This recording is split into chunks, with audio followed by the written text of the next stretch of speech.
Hello students, channel पर आपका स्वागत है।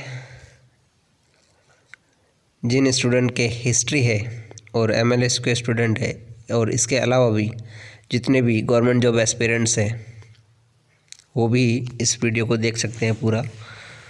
और इतिहास से रिलेटेड मौर्य शासकों के बारे में जो क्वेश्चंस आते हैं वो इसमें क्लियर हो जाएंगे। फिर भी कोई डाउट हो तो कमेंट करें या कुछ भी पूछना हो तो कमेंट करें। आई होप कि आप समझ पाएंगे। देखिए, हम मौर्य शासकों के बारे में पढ़ने जा रहे हैं। मौर्य शासक मौर्य वंश की स्थापना चंद्रगुप्त मौर्य के द्वारा होती है। अंतिम शासक नंद वंश का घनानंद उसको हरा करके। इससे पहले चंद्रगुप्त मौर्य को मौर्य वंश की स्थापना क्यों करनी पड़ी, क्यों चंद्रगुप्त मौर्य शासक बना। चंद्रगुप्त मौर्य का खानदान तो कोई राजा या शासक नहीं था, फिर भी चंद्रगुप्त मौर्य शासक कैसे बना, तो वो स्टोरी सुनी होगी आपने चाणक्य की और नंद वंश के शासक घनानंद की, जिससे चाणक्य को अपमानित करते घनानंद।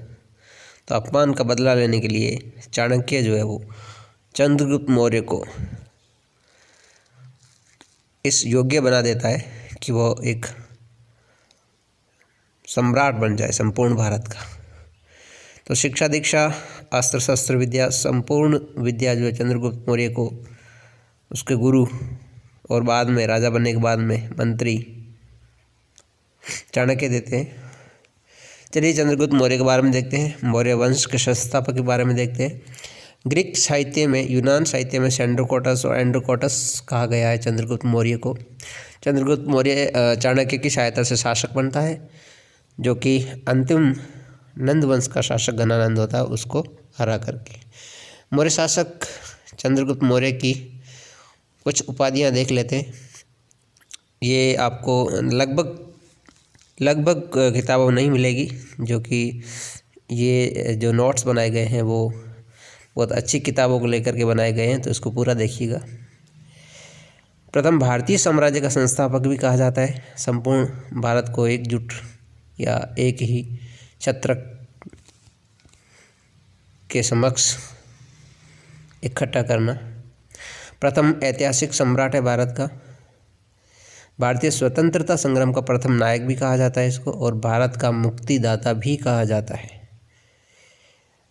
चंद्रगुप्त मौर्य को अलग अलग लोग मानते हैं कि कौन था कौन नहीं था। ब्राह्मण साहित्य में चंद्रगुप्त मौर्य को शूद्र बताया गया है, वहीं बौद्ध और जैन साहित्य क्षत्रिय बताते हैं। श्रीधर स्वामी का कहना है कि मूरा नामक महिला से उत्पन्न होने के कारण चंद्रगुप्त मौर्य का वंश जो है वो मौर्य वंश हुआ।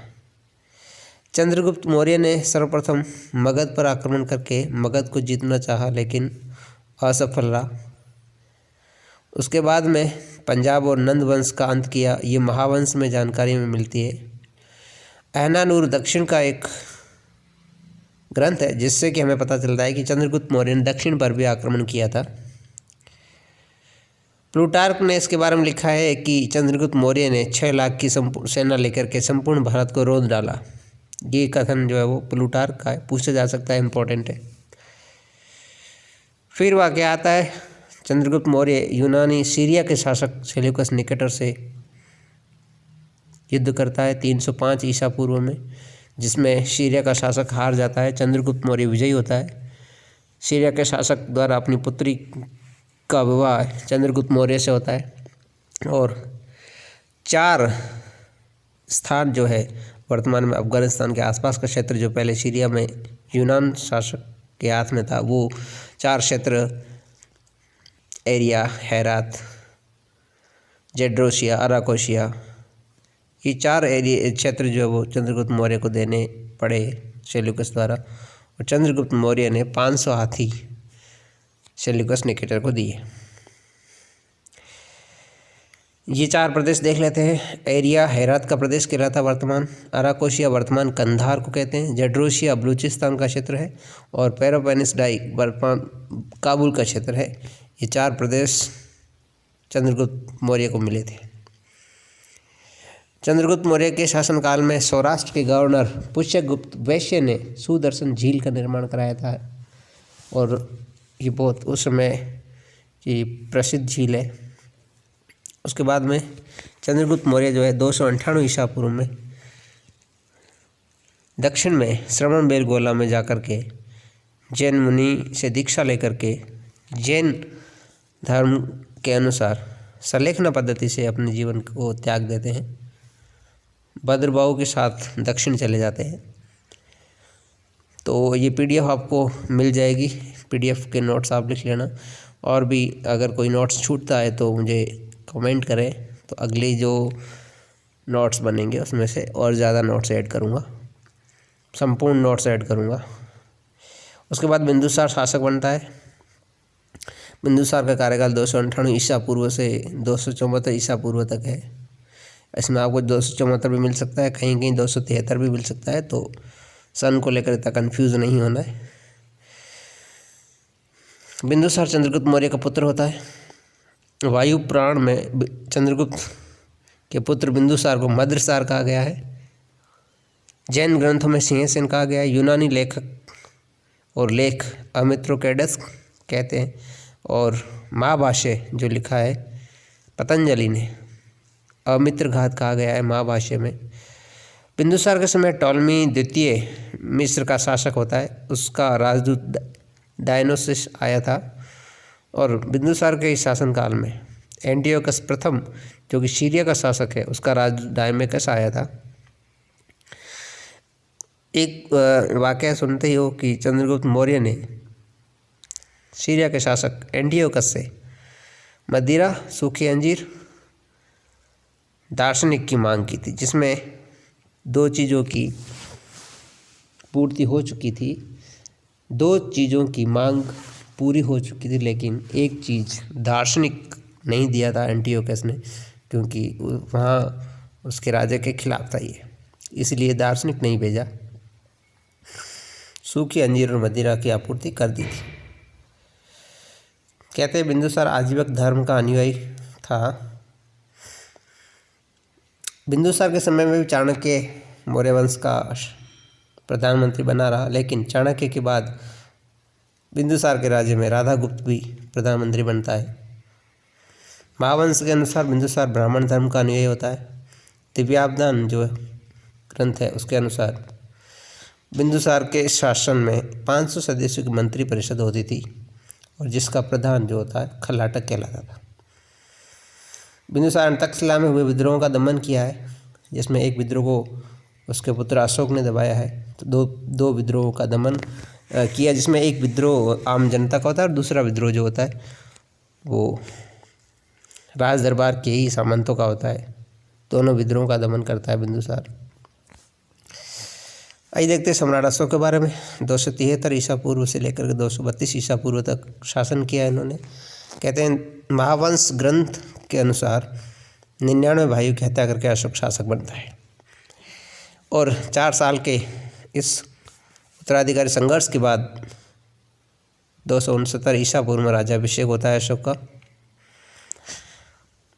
गुजरा अभिलेख जो है, गुजर्रा अभिलेख अशोक का, उसमें अशोक के नाम का पता चलता है और स्वयं को राजा अशोक कहता है।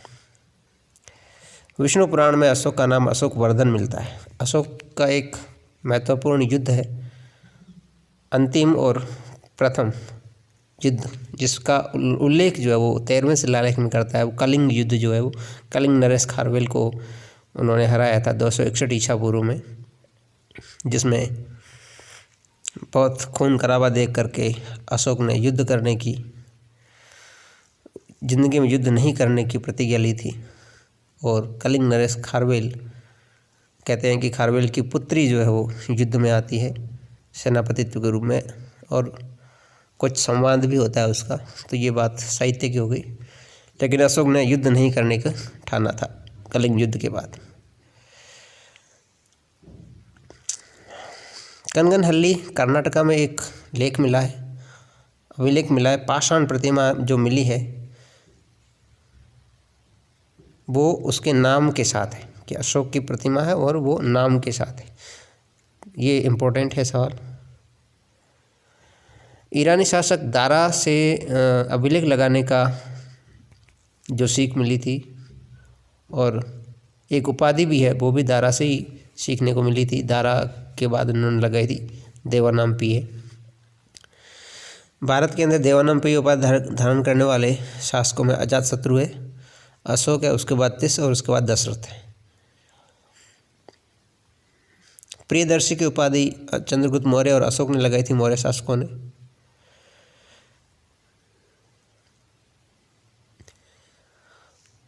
अशोक को जो उपदेश दिया था प्रमुख, वो उपगुप्त ने दिया था, और इसका जो उल्लेख है वो अशोकावदान माला में मिलता है कि अशोक को धर्म से रिलेटेड जो उपदेश दिया था जिससे अशोक बौद्ध बनता है, वो उपगुप्त ने दिया था। कुछ अभिलेख हैं जिसमें कि अशोक का नाम का उल्लेख मिलता है, जिसमें मास्की है, गुजर्रा है, नट्टूर है या निट्टूर है, उदयगोलम, ये कुछ अभिलेख है जिसमें कि अशोक का नाम मिलता है। सर्वप्रथम अशोक का नाम जो पढ़ा गया था वो मास्की अभिलेख में पढ़ा गया था। राजतरंगिणी ग्रंथ है जिसके अनुसार कहा गया है कि अशोक ने श्रीनगर की स्थापना की थी, और तृतीय बौद्ध संगीति अशोक ने ईसा पूर्व 251 में की थी, जिसका अध्यक्ष मोगलीपुत्तिस था। उसके बाद देखते हैं अशोक और बौद्ध धर्म ग्रंथ के बारे में, या बौद्ध धर्म के बारे में। अशोक बौद्ध धर्म के बारे में क्या सोचता है? कहते हैं निग्रोध ने अशोक को बौद्ध धर्म में दीक्षित किया था, और इसका उल्लेख दीपवंश और महावंश में मिलता है हमें। शासक बनने के 10वें साल बोध गया की यात्रा करता है और 20वें साल लुम्बिनी जाता है। वहाँ पर लुम्बिनी ग्राम जब जाता है तो धर्म कर जो होता है, रिलीजन टैक्स जो होता है, उसको बंद कर देता है और भूमि कर भी कम कर देता है, 1/6 से 1/8 कर देता है। अशोक की कर की नीति और अर्थव्यवस्था का उल्लेख रूमीनदई अभिलेख से हमें प्राप्त होता है। बाबरू अभिलेख हमें बताता है कि अशोक की निष्ठा जो थी वो बुद्ध और धम्म और संघ में थी। बुद्ध धम्म संघ ये बौद्ध धर्म के त्रिरत्न है, इसमें अशोक की गहरी निष्ठा थी। अशोक खुद को बुद्ध शाक्य बताता है, इसकी जानकारी मास्की लघु शिलालेख में मिलती है। इत्सिंग एक लेखक है जो कहते हैं कि अशोक एक साथ भिक्षुक भी और सम्राट भी थे। उसके बाद अशोक का धम्म, और बात कहें कि आपके BA सेकेंड ईयर, माफ़ करना BA फर्स्ट ईयर के MLSU यूनिवर्सिटी के स्टूडेंट है, उनका सवाल यहीं से आएगा, बड़ा सवाल, अशोक और उसका धम्म से रिलेटेड। तो नैतिक उत्थान के लिए अशोक ने जिन आचार और नियमों को संहिता प्रस्तुत की है वही धम्म है। धम्म की परिभाषा अशोक दीर्घ निकाय में देता है, और दीर्घ निकाय के एक लेसन है, पाठ है राहुलोवाद सुत्त, उसमें धम्म की परिभाषा देते हैं। अशोक ने जनता को धर्म संदेश दिया था, जो उसके 7वें अभिलेख में उसका वर्णन किया गया है। 5वें और 13वें अभिलेख में अशोक यमन, कंबोज विदेशी शक्तियों का भी उल्लेख करता है। 13वें वर्ष में अशोक धम्म महामात्रों की नियुक्ति करता है, जिससे कि धम्म का प्रचार हो, अशोक के धम्म का प्रचार हो। अब देखते हैं अशोक की रानियाँ। असंघमित्र एक अशोक की रानी जिसका उल्लेख महावंश के अनुसार हमें मिलता है, महावंश में इसका उल्लेख मिलता है। पद्मावती रानी का पुत्र कुणाल होता है। अशोक के अभिलेखों में जो रानी का उल्लेख होता है वो है कारुआ की। महादेवी एक रानी जिससे कि महेंद्र और संघमित्रा उत्पन्न हुए थे, और महेंद्र और संघमित्रा अशोक ने बौद्ध धर्म के प्रचार के लिए श्रीलंका भेजा था, महेंद्र और संघमित्रा को। उसके बाद देखते हैं अशोक के उत्तराधिकारी कुणाल है, दशरथ है, संप्रति सतधनुष और अंतिम मौर्य सम्राट बृहद्रथ, ये अशोक के उत्तराधिकारी थे। अंतिम मौर्य सम्राट बृहद्रथ होता है जिसकी हत्या पुष्यमित्र शुंग कर देता है 185 ईसा पूर्व में, और शुंग वंश की स्थापना करता है। और ये जो बाणभट्ट में मिलता है इसका उल्लेख, हर्षचरित्री बाणभट्ट, वाग्भट या बाणभट्ट। अशोक के धम्म और नियम। अशोक धम्म अपने धम्म में कहता है कि धम्म ही श्रेष्ठ है और साधु है, इसका उल्लेख भी करता है द्वितीय स्तंभ लेख में। अशोक धर्म के 4 अंग बताता है, नैतिकता, आचार, दर्शन और कर्मकांड। नैतिकता, आचार, दर्शन और कर्मकांड। धर्म की पालना में त्यागने योग्य कुछ तत्व भी बताता है अशोक, जिसमें चंडीय मतलब उग्रता को त्यागना है, माने मतलब मान या सम्मान को, गर्व को त्यागना है, निठुल्य मतलब निष्ठुरता को, इसलिए से मतलब ईर्ष्या को, क्रोधे मतलब क्रोध को। अशोक कहता है धर्म की वृद्धि हेतु प्रत्येक व्यक्ति को आत्मनिरीक्षण करना चाहिए। अशोक का धर्म लौकिक धर्म से अलग है, एक नैतिक धर्म है, ये 12वें अभिलेख में बताया गया है। अशोक के धर्म की विशेषताएं पढ़ लेते हैं, थोड़ा लंबा वीडियो हो चुका है। अशोक कहता है प्राणी मात्र से भ्रातृत्व का भाव रखना, किसी भी जीवित प्राणी से अराजकता विरोधाभास को दूर करना है, सभी धर्मों के सर्वमान्य सिद्धांतों को मान्यता देनी है, संपूर्ण व्यवहारिक स्वरूप अपनाना चाहिए, अहिंसावादी प्रवृत्ति रखनी चाहिए, सभी धर्मों का सार निहित है। और अशोक कहता है संपूर्ण धर्म जो जितने भी धर्म हैं उन सभी धर्मों की अंततः बात एक ही है, एक ही अच्छा ही है, वो एक ही है। और अब इस धम्म के अंदर अशोक उन सब धर्मों की सारी अच्छाई जो है वो सम्मिलित करता है, इसलिए अशोक का धम्म सभी धर्मों का सार है। तो चलिए आज के लिए इतना ही, नेक्स्ट देखेंगे हम नेक्स्ट वीडियो में। तब तक के लिए धन्यवाद। चैनल पर नए हो, आपको कुछ नई जानकारी मिली है तो चैनल को सब्सक्राइब करें, शेयर करें। Thank you.